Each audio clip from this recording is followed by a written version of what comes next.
بے دینوں کی فریب کاریوں سے ہوشیار رہا جائے۔ بسم اللہ الرحمن الرحیم۔ سورہ بقرہ کی آیت نمبر 14 میں بے دینوں کی فریب کاریوں سے ہوشیار رہا جائے کا بیان۔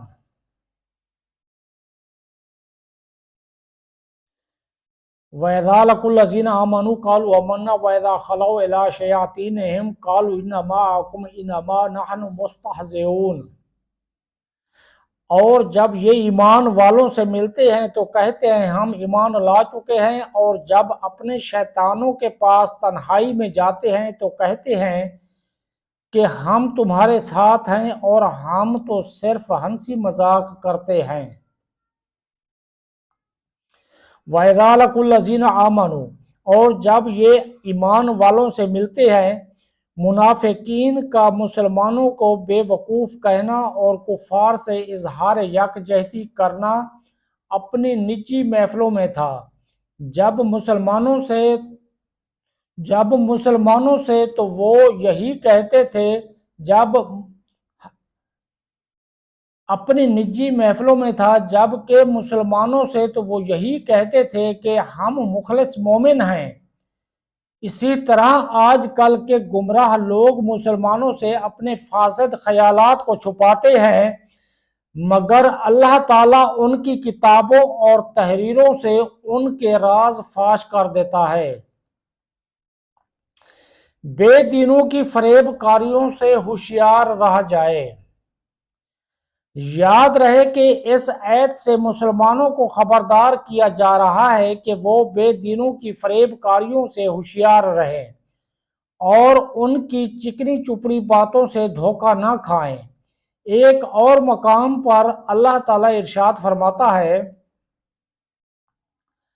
یا ایھا الذین آمنوا لا تتخذوا بطانة من دونکم لا یلونکم خبالا ودوا ما عنتم قد بدت البغضاء من افواہہم وما تخفی صدورہم اکبر قد بینا لکم الآیات ان کنتم تعقلون۔ ہا انتم اولئک تحبونہم ولا یحبونکم وتؤمنون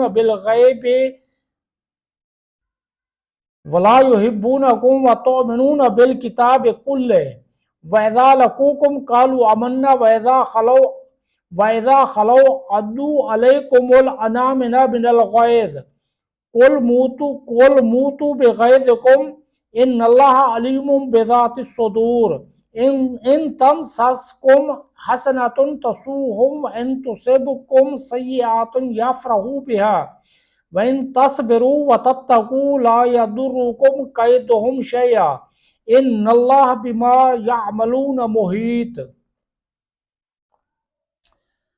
ترجمہ کنز العرفان۔ اے ایمان والو، غیروں کو رازدان نہ بناؤ، وہ تمہاری برائی میں کمی نہیں کریں گے، وہ تو چاہتے ہیں کہ تم مشقت میں پڑ جاؤ۔ بے شک ان کا بغض تو ان کے منہ سے ظاہر ہو چکا ہے، اور جو ان کے دلوں میں چھپا ہوا ہے وہ اس سے بھی بڑھ کر ہے۔ بے شک ہم نے تمہارے لیے کھول کر آیتیں بیان کر دیں اگر تم عقل رکھتے ہو۔ خبردار، یہ تم ہی ہو جو انہیں چاہتے ہو اور وہ تمہیں پسند نہیں کرتے، حالانکہ تم تمام کتابوں پر ایمان رکھتے ہو، اور جب وہ تم سے ملتے ہیں تو کہتے ہیں ہم ایمان لا چکے ہیں، اور جب تنہائی میں ہوتے ہیں تو غصے کے مارے تم پر انگلیاں چباتے ہیں۔ اے حبیب، تم فرما دو اپنے غصے میں مر جاؤ، بے شک اللہ دلوں کی بات کو خوب جانتا ہے۔ اگر تمہیں کوئی بھلائی پہنچے تو انہیں برا لگتا ہے، اور تمہیں کوئی برائی پہنچے تو اس پر خوش ہوتے ہیں، اور اگر تم صبر کرو اور تقوی اختیار کرو تو ان کا مکر و فریب تمہارا کچھ نہیں بگاڑ سکے گا، بے شک اللہ ان کے تمام کاموں کو گھیرے میں لیے ہوئے ہے۔ رسول کریم صلی اللہ تعالیٰ علیہ وسلم نے ارشاد فرمایا، ایاکم و ایاہم لا یضلونکم ولا یفتنونکم۔ ان سے دور رہو اور انہیں اپنے سے دور کرو، کہیں وہ تمہیں گمراہ نہ کر دیں، کہیں وہ تمہیں فتنہ میں نہ ڈال دیں۔ اعلی حضرت امام احمد رضا خان رحمہ اللہ تعالی علیہ فرماتے ہیں، مسلمانوں کا ایمان ہے کہ اللہ اور رسول سے زیادہ کوئی ہماری بھلائی چاہنے والا نہیں، اور اللہ اور رسول جل وعلا و صلی اللہ تعالی علیہ وآلہ وسلم جس بات کی طرف بلائیں یقیناً ہمارے دونوں جہان کا اس میں بھلا ہے، اور جس بات سے منع فرمائیں بلا شبہ سراسر ضرر و بلا ہے۔ مسلمان صورت میں ظاہر ہو کر جو ان کے حکم کے خلاف کی طرف بلائے، یقین جان لو کہ یہ ڈاکو ہے۔ اس کی تعویلوں پر ہرگز کان نہ رکھو۔ رہزن جو جماعت سے باہر نکال کر کسی کو لے جانا چاہتا ہے، ضرور چکنی چکنی باتیں کرے گا، اور جب یہ دھوکے میں آیا اور ساتھ ہو لیا تو گردن مارے گا، مال لوٹے گا۔ شامت اس بکری کی کہ اپنے رائی یعنی چرانے والے کا اشارہ نہ سنے، اور بھیڑیا جو کسی بھیڑ کی اون پہن کر آیا اس کے ساتھ ہو لے۔ ارے مصطفیٰ صلی اللہ تعالیٰ علیہ وآلہ وسلم تمہیں منع فرماتے ہیں، وہ تمہاری جان سے بڑھ کر تمہارے خیر خواہ ہیں۔ حریص علیکم، تمہارا مشقت میں پڑنا ان کے قلب اقدس پر گراں ہے۔ عزیز علیہ ما عنتم، واللہ وہ تم پر اس سے زیادہ مہربان ہیں جیسے نہایت چہیتی ماں اکلوتے بیٹے پر۔ بالمؤمنین رؤوف الرحیم، ارے ان کی سنو، ان کا دامن تھام لو، ان کے قدموں سے لپٹ جاؤ۔ وَإِذَا خَلَوْا إِلَىٰ شَيَاطِینِہِمْ، اور جب اپنے شیطانوں کے پاس تنہائی میں جاتے ہیں۔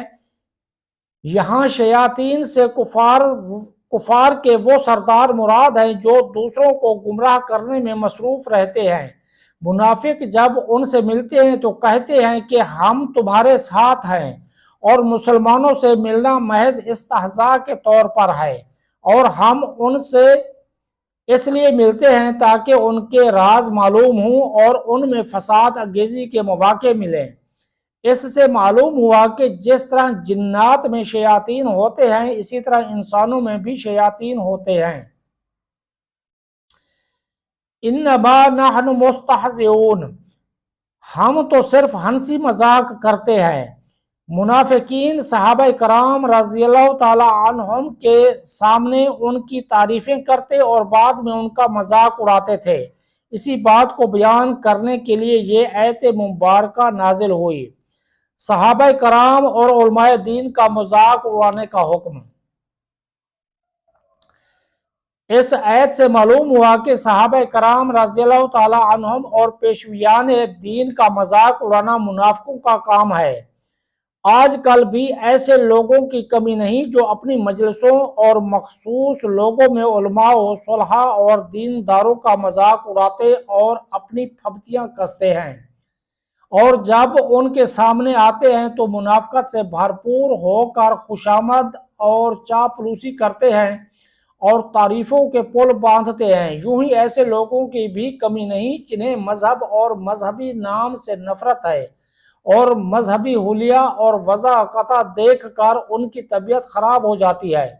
اللہ تعالیٰ ان لوگوں کو ہدایت عطا فرمائے۔ یاد رہے کہ انبیاء کرام علیہم السلام اور دین کا مذاق اڑانا کفر ہے۔ یوں ہی صحابہ کرام رضی اللہ تعالی عنہم کی بے ادبی گمراہی ہے۔ اسی طرح علم کی وجہ سے علماء دین کا مذاق اڑانا کفر ہے، ورنہ حرام ہے۔